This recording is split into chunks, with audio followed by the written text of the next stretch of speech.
How do you feel about doing your first podcast? Are you nervous or you feel pretty good? I feel pretty good. Okay, you look great.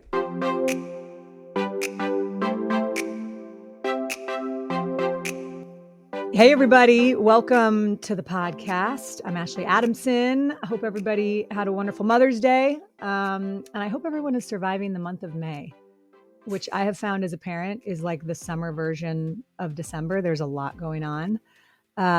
Today, we've got a lot going on here on the show. Executive leadership coach Chantal back in the saddle, and our executive producer, Betsy Bloom, who moonlights as a high school teacher when she's not full-time producing this show. But Betsy, so can I start there really quickly before we dive in? The month of May feels insane to me. Like, is it equally chaotic for teachers as it is for parents? Yeah, it's also Teacher Appreciation Week, which I don't think is a coincidence that they do that in May. They're like, don't quit. Here's a Starbucks gift card and a croissant. Okay, this is a really interesting question because your husband, Mac, helped me with this one time. I said to him, I was like, because he was a teacher at the time, and I said, Mac, I'm trying to get something for the kids' teachers, but it feels weird to give them money. And he said, no, teachers love cash. Give them a check. They don't need another mug. They don't need another, Right. like either make them a card or give them money. That was, so is that Right. a fair? Yeah, I would say a heartfelt message or money. Either of those are wonderful. So if giving money is not something that you are financially able to do, a note will go a really long way and mean just as much. But yeah, I have like a lot of California Pizza Kitchen gift cards that I will never use. Like, thought was there. The Yeah. thought was there. Yeah. Yeah. Well, happy Teacher Appreciation Week to you, Thank Betsy. you. We appreciate you and all the teachers very much. We could do and should do a Teacher Appreciation Week special. Chantal, how are you surviving? You've got 3 school-age children. Yeah, I echo your sentiment. It is like one day at a time. Many moving parts, not to mention I have a kid who, has like end of 5th grade ceremonies. I have an 8th grader who has end of 8th grade ceremonies. So it's like pomp and circumstance and meaning and ritual. And it just feels like a to-do list. Yep. So, My that's cousin May. calls it the 1,000 days of May. And I think that's the perfect, like, she's like, it's 1,000 days of May. It never ends. There's always one more thing, celebration. And Betsy, you can probably speak to this, like, especially the seniors in high school, they're done. Like, they're like, I know where I'm going to college. I don't really have to listen to you as long as I don't get kicked out of school. Like, Right. My husband, Mac, who's also a teacher, has this theory that once students get into college, they shouldn't come to school anymore, which I'm like, at first I was like, that's absurd. And now having taught seniors, I'm like, that's 100% correct. I had a group of seniors today come in mid-class while I was teaching citation styles. It couldn't have been worse timing, with a bubble gun that just went absolutely everywhere. And then my floor was like extremely slippery afterwards when all the bubbles had they just landed. came in and just started blowing bubbles in your. Yeah, it kind of felt like it was like I'm being taken hostage. It's kind of amazing. It It's is sort of kind of amazing. I mean, it is you just don't give a shit, right? Like, it's that you Yeah. just get to that point where you've tried so hard. I remember having that feeling, like the senior Oh, yeah. kicked in, where you're like, I know that I need to respect these people and these teachers and but also, like, what are you going to do? Right. Well, yeah, it's like they came in, they were like complete nightmares. And then the next period, they're like, will you sign my yearbook? Like, yeah. Stay cool this summer. Right. I'm like, it's been such a pleasure getting to know you, except for the last 2 months, which undid everything. Oh, man. Thank you, teachers. We love you. Cash and cards. Yeah. Just a reminder. Okay, well, look, we're having a pretty straightforward conversation today. And so I want to say thank you both before we get into this, because ahead of this episode, as if you needed one more thing on your to-do list in the month of May, I gave each of you a homework assignment. So thank you for obliging and indulging me, the last minute homework assignment. I'll set this up by way of saying, I have people reach out to me all the time who are interested in starting a podcast. I've had weirdly like 4 or 5 people in the last couple days reach out, and the advice I always give them. So I'm just going to send them to this episode now. When someone reaches out, this is my advice. Yes, you should start a podcast, as long as you aren't doing it to make money. Because if you care about something enough to invest your time and your energy into it, and inviting others to talk about whatever the topic is that interests or makes you curious, then you should start one. Because to me, you guys, and I know I've talked about this to both of you before, but I don't know if I've talked about it necessarily on the show. The biggest surprise that I had and continue to have when Lisa McCaffrey and I first started this thing a couple years ago, we admittedly had no clue what we were doing. We had all of these conversations with, really smart people in the industry who have podcasts or run podcast production companies. And it was all about building, I look back at my notes, it's like, how do you build an audience and how do you maximize downloads and what are the algorithms telling you? And so we spent all this energy on trying to figure out how to get people to listen to the show in the saturated space that is podcasts. But what I realized is that it's not about just getting people to listen to the show. Like the value of doing this is that I get to sit down with you guys for, however much time in the middle of my week when we've got all of this stuff going on and have like really meaningful conversations where we are coming in thinking about things that we want to talk about. So I orient my week differently. I think about stuff that I'm like, oh, I want to talk about that, or I want to ask Chantal or Betsy or Lisa about that. And so the space that it creates is the magic of a podcast. And whether or not anybody listens, that's I haven't figured that part out. So if you're coming to me for podcast advice on downloads and how to monetize it, you're listening to the wrong gal. But I think more than anything, I've become a better version of myself because it just makes you think and allows you to be more introspective. So on that note, the homework assignment that I gave you guys was sort of akin to this. You guys know that I interviewed my mom last year on this podcast, and that set me on this journey to start interviewing more of my family members. And I've interviewed almost every single one of them in my immediate family. And I've started interviewing some of my extended family. And it's interesting because I think most people have had this idea at some level, like either wishing they had done it with a grandparent while they were still alive, or, oh, I'm going to get to that. I definitely want to go make sure that I get my mom's stories before, while I still can. But the problem that we have is just making the space to do it. So that's what I created the space for you guys to do it last night. And I asked you to both, record some interviews with your family. Betsy, you recorded with your husband, Mac, and Chantal, you got extra credit because you interviewed all three of your kids. Is that what I understand? I did, yeah.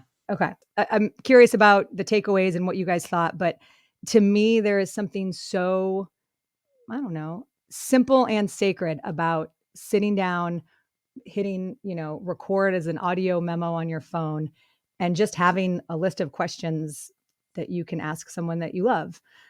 Because you're always going to learn something and you're kind of always going to be surprised, even if it's simple and short. So Chantal, I'll start with you. What surprised you about it? What was the experience of it? Wherever you want to go. Honestly, when I went into it, I did treat it a little bit like an assignment of, all right, this is interesting. Ashley's asking me to do this. I wasn't fully expecting to be surprised, largely because I think we have a culture in our family of we ask each other questions. I try to cultivate that. I do it for a living. I'm a curious person. I want to build that in my kids. We have often a saying in our house is like, great question, and often we'll say it about our own question, right? Like, who do you feel closer with between these two friends these days? Great question. So we are very attuned to great questions happening in our family dynamic and take pride in that. Nonetheless, I think that there is always a level of surprise when you're asking even a familiar question, but often a different question in a particular context, because the context is always changing, right? My kid who 6 months ago might have said he values one thing in a friend, 6 months later says something else. And so, that's super interesting. So that part of it surprised me. I think another part that surprised me was it made me feel a little sad, not because of what my kids shared, but this feeling of I got really attuned to, I'm having some regret, maybe not doing this as a ritual every year, right? Asking a series of questions of my kid on their birthday or at a holiday or something to sort of mark where are they developmentally, who are they, what do they believe, what's going on in their head. There's that, is it like an HBO documentary? Do you all know this? Where it's a dad who recorded his daughter every year on her birthday and asked the same questions. Full disclosure, I found it to be slightly underwhelming, so we could talk about that separately. But the idea of it, I thought, was really profound, and this documentation of a person's evolution. And what I realized is I document my kids all the time, right? I mean, they think they're like famous because of the amount of times that it's like, I'm recording you doing this and doing that.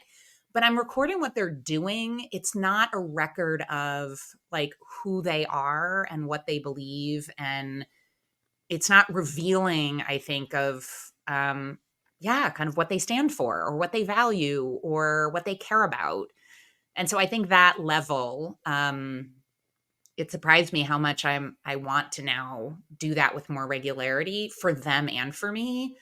And then it made me even a little bit wistful in, oh, I would love to know what my 14-year-old Yeah. self would have said and my 11-year-old self. And I actually want to unpack that with you too, because I'm like, why do I care about that? Like, why, as a middle-aged woman, am I curious how my 11-year-old self would have, kind of said what I'm good at? Which is one of the questions you prompted me to ask. So that was like verbal vomit and I don't worry, I have more if we're open to Yeah. more reflections, but No, those are some high level. there's so much that you just said that spoke to me that I wanna pull on a few of those threads. I will say, did you guys ever write a letter to yourselves, like the older version of yourself? Did you ever do that exercise? Yes. So that was I remember doing that one time, and God knows where the letter is, but I do remember feeling we had some different creative writing assignments and stuff too, where you were talking to an older version of yourself. And I think what's interesting is that we think, the voice that's in our head is the same voice that's always been in our head since we were little girls. And we don't realize that it's evolving as well because we still feel like we're the same person. We don't notice when we wake up in the morning, like, oh, I've really changed today. Although I will go back and read my diaries from like the 4th and 5th grade. And there's one where I literally say, like, I have grown up a lot today. Like, I decided I like roller coasters. So I guess you do have those moments and leaps and bounds, but you just, you kind of remember what it was like to be there. But it goes back to, especially when you become an adult, you think that like this is what it's always going to be, right? That you're kind of always going to be in this headspace. But to be realistic, I mean, what I was feeling a year ago or even 6 months ago is different than, who I am right now, at least if we're doing this right, as we're trying Yeah. to evolve and we have Yeah. So different. kind of, yeah, it honors growth. And as I'm listening to you, I think it can also just, I don't know, it just like encourages some like tenderness and compassion for Yes. this like life that we've been on, right? Of, Yeah.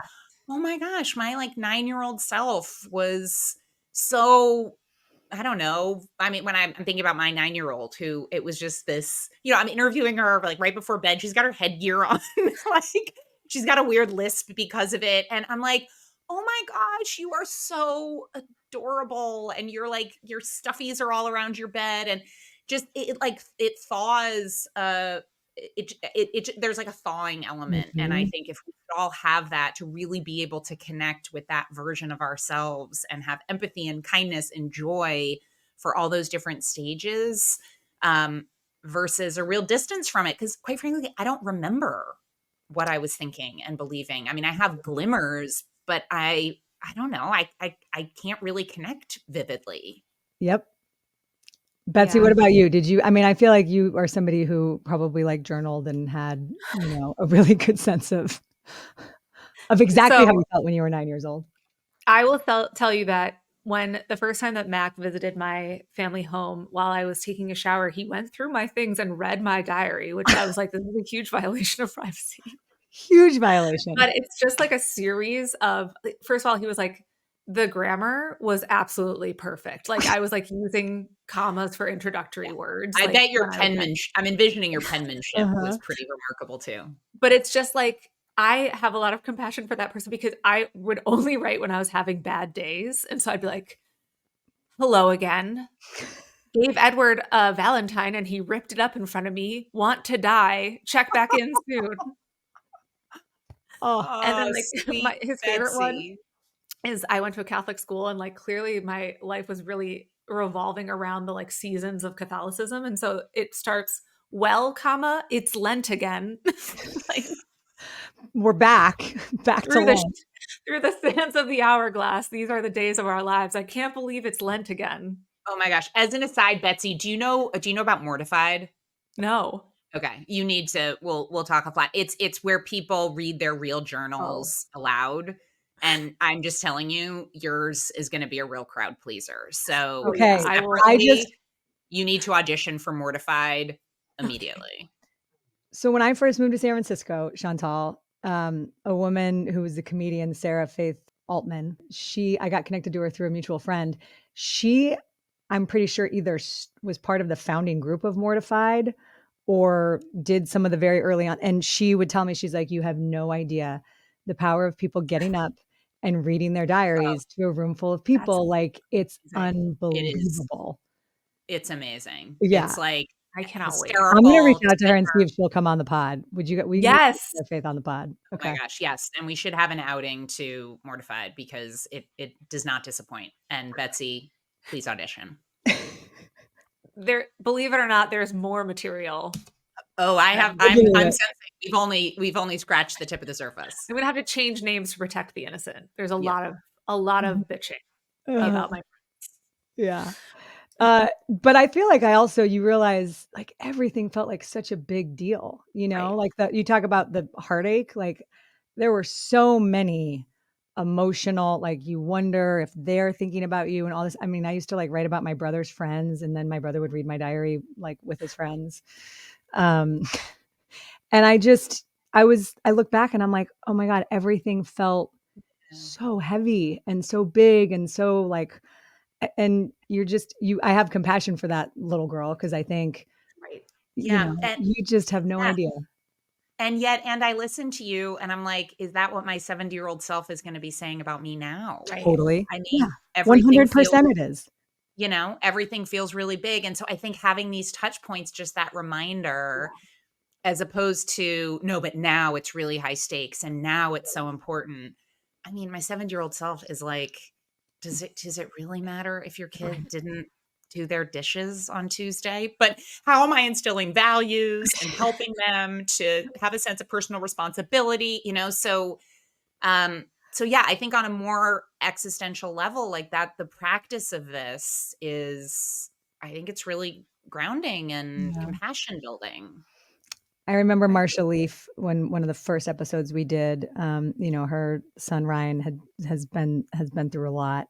And she said, I wish that I could have gone back and told myself, like, not everything is a big deal. Like everything felt like a really big deal. And some of the stuff was a really big deal. She said, but there was stuff that I wish I could have, with the gift of perspective and looking back, I wish I had just let some of it go. And that's true for every age. To your point, Chantal, I think when we're 70, we'll be listening to this being like, oh my God, we had it all. And All we were good. stressed out about, the like 1,000 things we were doing on the weekends, what we would give to be able Yes. to, do that stuff with our kids now. I think that's the other thing too, is being able to just be in that moment and capture it. It's really real. Betsy, before we go too further down some of the things I want to follow up on, Chantal, what was you interviewed Mac briefly before bedtime because I sent you this at like 8:00 your time in Buffalo, New York. What was that experience? And was he like, why are you doing this stupid podcast with Ashley? Please leave me alone. No, but I will say that I think that I had two, like I have like a meta takeaway and then like takeaways from the conversation Mhm. itself.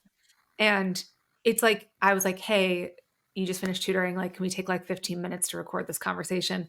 And he was like, "Ugh, can we do it tomorrow?" And it's like because it feels like a thing, and then it's not a thing. Like literally, I was like pulled out my phone and pressed record and asked him some questions. And what would we have done in that time? We would have continued to watch like episode 9 of The Sopranos. Like it didn't need to happen at that moment.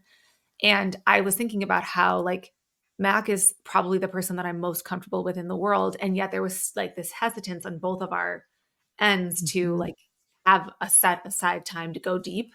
And then when it did happen, it was great. And so I feel like it's like I get why there's a barrier because it feels like a big deal, but it's so easy to do. And everyone loves talking about themselves once Mhm. they start. So it's like nobody's going to be offended that you were curious about their life. So it just like reminded me that I don't need to build these things up so much in my mind. Like when I want to ask someone these questions, I should just pull out my phone and do it. Yeah. And you know what? There is a real awkwardness though. And you both know I am I mean, this work and interviewing my mom and now my family has been so meaningful to me that I'm in the middle of starting a company that is based around this exact thing of just how can you, create those conversations with your loved ones while you still can at these different touch points in their lives.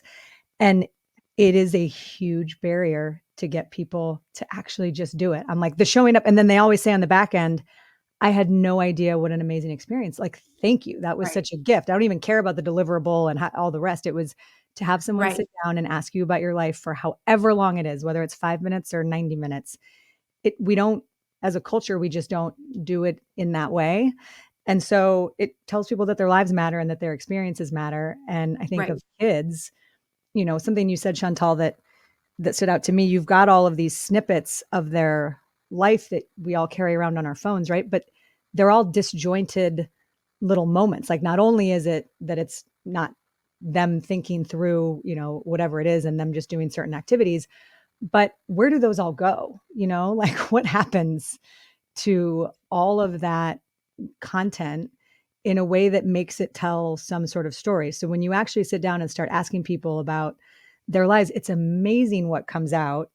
And every single person that I've interviewed in my family, I have been blown away. Like, I had no idea, or I've heard this story sort of tangentially before, but hearing it from your perspective, like this is totally different than what the Yeah. story that I thought Yeah. was It's a fuller part of my picture family. of what actually Yeah. happened. Yeah, Yeah. exactly. And so it's such a simple thing. And the biggest block, I will tell for those of you who are listening who need like a sign from the universe that you should go interview that family member that you've been thinking about doing, like just go do it. We now have phones that make it really easy. And you will not regret it. Like, I just, that's my biggest takeaway. What did you learn anything about Mac, or what were the micro takeaways, Betsy? Yeah. I mean, I think that I just some of the questions on there, like I would never ask on a normal day. So one of them was like, what is your perfect day? And he talked about these hiking trips that he does with his friends, Ashley, your husband, Chris included, and like how rewarding it feels to like accomplish something physically hard. In my mind, I thought he was going to be like brunch, Bloody Marys. Mimosas. That's fine, right? And so for him to say like this feeling of accomplishment was important, like I learned something new about him through a question that I was not expecting to learn something new Mm, about him in. yeah. Also, one of the questions was, what is the best gift you've ever given? And he was like, oh, I gave my first girlfriend a really good gift. And I was like, maybe think about why that's the answer that you just gave. There's going to be a follow-up to that Yeah. answer. Yeah. You I'm know, gonna ask the same question in 6 months, and a different answer is expected. I was like, I'm not going to comment. I just hope that the saying of that was, Yeah. eye-opening for you. Yeah. Yeah. Oh man. Did you learn anything, Chantal, from your interviews with your kids besides just the experience of doing it? I did. Some of the things were not surprising to me, right? It affirmed what I know, but there were a couple of nuggets. One was, so I've talked a little bit about my son on this podcast in the past. He came out of the womb quite sports obsessed. We have many photos of him. What would soothe him in his crib was, snuggling with a baseball mitt or a golf club. So he liked a lot of equipment as a small child, and that has not dissipated. And so the question that you prompted me to ask, Ashley, in this list was like, what do you wish that I understood? And I know he's a competitive kid, and I know he cares a lot about sports. We've also talked about, I don't totally get it. But he did say, and there was a nuance to it, which surprised me, that he was like, I wish you understood how good it feels to win and how terrible it feels to lose. Mm. And I'm like, oh, I get it. And then I'm like, oh no, I don't. And then it was, kind of the line of questioning that went forward. It's like, he's like, just not a lot of people really understand. Oh. And what I took away from that is, oh, like it feels disconnecting when I'm trying to be like, you played great. There'll be another game. My instinct is, you're all good. Let's move forward. And it's not to say that I'm like completely dismissive. I can get invested as well. But there was, just a flavor of it that felt different in terms of like, I want you to know what I feel so that Mm.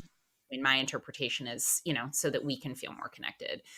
And then my daughter, what she shared, not surprising, so wise that it humbles me. My daughter's social, like loves friends, definitely struggles occasionally with FOMO, but is really good just being by herself, Mm. and finds a lot of joy in that. And so with the same question of what do you wish I understood? And it was, I'll get the wording wrong, but the spirit of it was like how good it can be to be alone. And I'm like, oh, I get it. I like spending time alone, right? But I don't. I mean, it's in kind of scheduled increments Uh-huh. versus for her this ability to just indefinitely be by herself. And that's not my orientation. And yet this like real gift of, yeah, like I wish you understood just how good it can be to be alone. So I think it was really profound. Isn't that so interesting? And that is profound. And I feel like, for kids, and remind everyone, how old is your son? He's 11, He's 11, and your daughter 14. 14. So I think those ages, right? I mean, I think going back to what we wish we could just go put on our, 11 and 14-year-old hats and remember what we wished our parents understood about us. Cause I remember feeling like, you don't get me. Like you don't get me. And I know that we love each other, and I know that you love me. And I know that you're not actually trying to ruin my life, even though sometimes I feel like you are.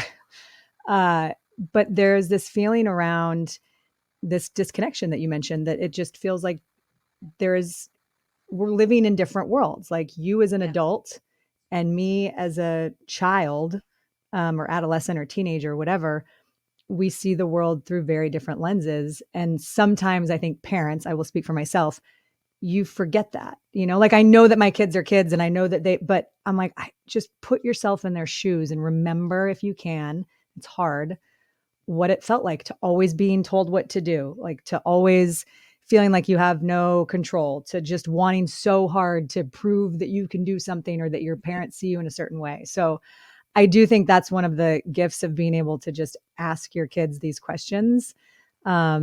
For you to now move forward, Chantal, with thinking about, okay, this win or loss is impacting him even more than I Really thought. matters. It really Yeah. matters. And so Right. how can I, like, even just knowing that, and it doesn't mean that you need to show up any differently, but just like that in your head. Totally. Well, and it goes back to what you were saying before of, thinking back to childhood. And it's like these things seem so fraught or meant so much. And yeah, my middle-aged self is like, oh my God, it's one of many games. Right. Right. There is so much more in life that is going to be higher stakes, but Yep. not to him. I Mhm. mean, it matters a lot. Like this is a season in his life that's really important, and it can feel, just slightly dismissive to not feel that you're sharing in that with someone else. Yeah. I was just gonna say the question is so well phrased because it's, "What do you wish I knew Mhm. about you?" Like, my answer for that would have been different if it was like, "What do you wish everyone understood about you?" But my Yeah. answer for what I wish my parents understood about me is a Yeah. different, like, he was telling you in a way, like, without Yeah. having to say the next time, like, "It really hurts my feelings when you don't, like, Yeah. take the losses seriously." Yeah. Like, that's a really big takeaway that you have now in, like, your Yeah. understanding of him that Yeah. you wouldn't have had Yeah. if you hadn't had this conversation. Yeah, and again, I think just to, like, even put a fine point on it, like, I knew that, and yet when you're in a recorded conversation, Right. there's like a level of, it's not like crazy intense or crazy serious, but it's Yep. just like there's like a slight layer of formality to it Right, that I hear it differently, or it right. can land differently with me. And so I think in addition to, Betsy and Ashley, what you were saying of like, there's real obstacles to not do this stuff. Like, don't we all have 100 things? And I actually feel like season 9 of Sopranos is like very good in the line of priorities. Like so there are very real reasons. I think the other thing that I would encourage though, in addition to sort of overcoming the logistical obstacles, is I just think like we can't know what we will find out. And And because so often we want to do something because we want to guarantee that it will be worth our time, worthwhile, meaningful. And it might or might not be, but there will be a surprise. There will be a nugget if we're open to it. And I think just leaning into that is really special. Yeah. Yeah. I also think one of the things that is, when I think about the mission of trying to get people to just have these conversations and record them with their loved ones, and it's something simple, but it's also a lot. And there's a reason why we don't just do it all the time. But I think kids don't ask their parents questions very often. I should say again, me personally, I look back, there is a lot that I did not know about my parents growing up, because you think like my parents exist because like I'm here and I needed parents, like you're here because this is, you are like an extension of what my little world is. And I think that when you start to ask kids like questions about, or when kids that ask parents questions about themselves, there's just a lot that you think that that you don't know. So I interviewed my 4-year-old daughter last night. She's about to turn 5. So we did like a birthday podcast. So I also gave myself homework. And she just, and we put on these like little mics that I have, and we probably, it was maybe 12 minutes, 13 minutes. And there's a lot of like, what is that ice cube doing? Like, just, and I was starting to get a little bit like, okay, honey, all right, if you don't want to do this, you don't need to do this. And she was like, no, I want to do this. Like, we're doing this. We're having a podcast. You want to do a few more, or you want to be done? We can be done if you want. I want to ask you some questions. Oh, I'd love for you to ask me some questions. Go ahead. What's your favorite thing to do with me? It was such a sweet question. And then, I felt like I didn't give a good enough answer. I'm like, well, I like doing everything with you. Like, I like Like, coloring have you with seen you. that ice cube over there? Yeah. I'm like, oh, I guess, what do you like doing with me? Because every time I ask you, like, what do you enjoy doing? You say, like, when we go to the playground and we play Tickle Monster, like, that's your main thing. So yeah, I enjoy doing that. But then I realized, I'm like, do I need to do more with her? Maybe I'm not doing enough with her. But one of the things, my favorite answer that she gave of all of the questions was, I said, what do you love about this family? Or she said something about the family. And I said, what do you love about the family?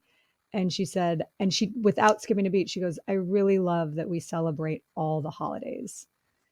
And it was kind of, again, it's a very simple answer from a 4-year-old.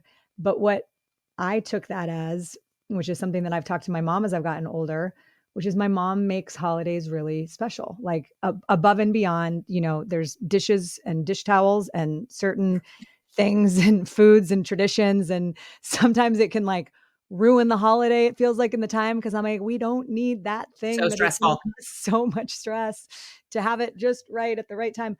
But and I've told her this as I've started to get older, like, I really appreciate Christmas dishes, and I really appreciate, these little things that make holidays special. And so when Cora said that, I was like, I think, again, I'm interpreting that as, that holidays are special and that they matter, and that it's when we're all together and you feel, in whatever little 4-year-old body, like you feel that. So, yeah, I have started, it was the first one I did with my daughter.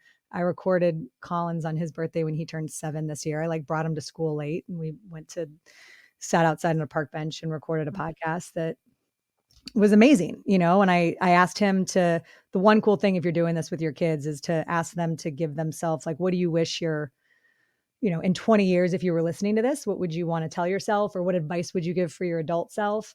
And there can be some really interesting answers there as well. And I think being able to understand and have kids think about, like, yes, there's this moment in time, but there's going to be a different version of you at some point in the future. And what do you want to remember about this time in your life? Because you may not remember it. So yeah, I mean, I could go on and all about this. I would say we will leave some questions in the notes so that if you are, feeling like you want to interview your kids or a parent or a loved one, I just encourage you to do it. Because there's never a good time. Like, you never just randomly have half an hour with somebody and nothing to do. Like, it doesn't work that way. So you have to make the space. Yeah. Um, And it's not hard to make the space. The right. thing that's hard is thinking about making the space. It Yeah. sort of like reminds me about what you were saying with the podcast. Like you set aside this time and you have these conversations and you experience growth and you do it because it's on the schedule. Right. And like all you have to just put it on the schedule and then it'll be there Yep. and you'll be grateful. You will. You will Yeah. never regret doing it. There's no question. The last thing I want to say, and I did want to share this because I've told both of you, but I think it underscores, maybe it's why I wanted to do this episode today, but I had a very real life experience of understanding how important it is to record conversations with our loved ones. My dad, I hope I'm not violating any HIPAA laws here, but my dad had a stroke about 2 weeks ago, and it was a really, obviously, very intense thing. He is okay. He's home. He's doing well. But there was about, I don't know, 3 or 4 hours that we weren't exactly sure what was going to happen and what it was going to feel like on the other side, and all of the rest. And I told him when I saw him the next day that I had, in addition to like that horrible grief and the carpet being pulled out from under you and just all of those feelings that you have when inevitably you are going to get those phone calls in your life, I had a very deep peace that I felt that was, I can only attribute it to the fact that ever since I was a little girl, he has made a really big deal about leaving nothing unsaid. And his whole thing is we save our best stuff for people's eulogies, and we should tell them specifically how and why we love them and what they mean to us while they're here. And I think we do that in cards and we texts and we here and there, but to really get real and be specific is something that we don't do very well. My dad has always been amazing at that, and I recorded a conversation with him over the summer that I remember when we finished it, I was like, I'm so glad that I have this. I'm always going to have this, to include like, hey, dad, probably the time that all of your kids are going to be watching this together is when you're not here anymore. Can you tell us something that will make us feel better? And he totally had the answer that's going to make us feel better when we're all sitting there watching it one day, whenever that day comes. So it was a reaffirming to me that like this work, it was almost like a sign from God and the universe being like, nope, this does matter. Keep going, keep doing it, because I just had the most personal experience of understanding the value of making sure that you don't wait to do this exact thing and just make the time, sit down, ask your parents and your loved ones and your kids and your friends questions. And even if it just sits on your phone and you don't pull it out for another 10 years or whatever, it will matter and it will change your relationship with them and you'll learn something. So that's thank you guys for being willing to do this. And I would say, Chantal, the sadness that you felt about, wishing you had done it before, like the good news is you didn't start this when they're in college. Like you can still. And for listeners whose kids are in college, you can start then. I Right mean, now. that is the reality, right? That I mean, even we can start now. I mean, Right. Betsy, what you and Mac did, if you're even doing that every year in your relationship with each other, because that's the other mental model. I think sometimes it feels like, oh, but again, I'm done. Like this is the extent of my evolution as a human. Right. And yet we know like there is more to come that is going to change us and grow us. And I think there is, again, my 70-year-old self there just might be something important about hearing what I have to say now. Right. Frankly, it seems a little silly. Aren't I Mhm. kind of like fully baked? But I'm probably not. Right. I'm going to send this episode to you when you're 70. And I'm going to snip out that part right there. And you're going to be laughing. You're going to be like I'm going that. to be laughing and I'm going to not be able to use the technology platform that you send it to me on. So I'll probably never open it. if my parents are any indicator of how to navigate technology at Yeah. that age. I wish us all well in being able to access anything. I think about this all the time. Amen. Oh God, amen. All right. Well, I appreciate you guys so much. And thanks as always for making the space. Cause like I said, every time we do this, I know we all have a million things going on in our day, but this is always the best hour of my day whenever we can make it happen. And I just, this stuff means a lot to me. And maybe someday we'll go back and listen to these, or maybe we won't, or maybe our kids will listen to these one day and understand us a little bit better. But I think it all matters. So I agree. Thank you for the forcing mechanism and Yes. for making us do it, allowing us to do it. It was very cool. Good. All right. You guys have a good rest of your day. And Betsy, good luck. Godspeed on the last couple weeks of May. Our Thank hearts- you. Send cash.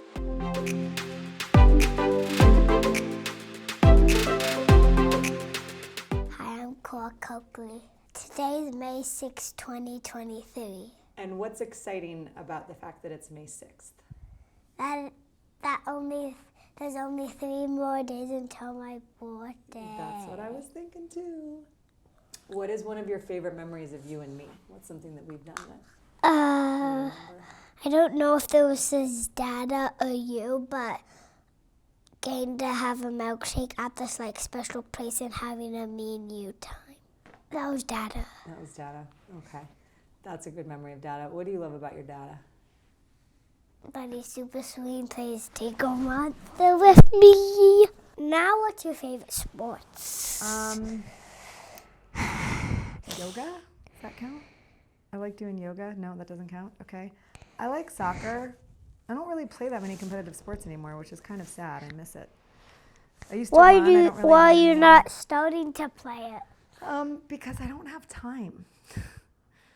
Why can you not just skip all of your work and do it later? Great question.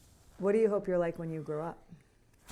I hope I'm nice to my kids. I know that you'll be nice to your kids. That's so nice. Do you think I'm nice to you? Yeah. You think sometimes I could be nicer? Yep. Yeah. Oh, and now you can say, thanks for listening. Thanks for listening. Have a great day. We'll see you next year. We'll see you next year. Boom. Mic drop.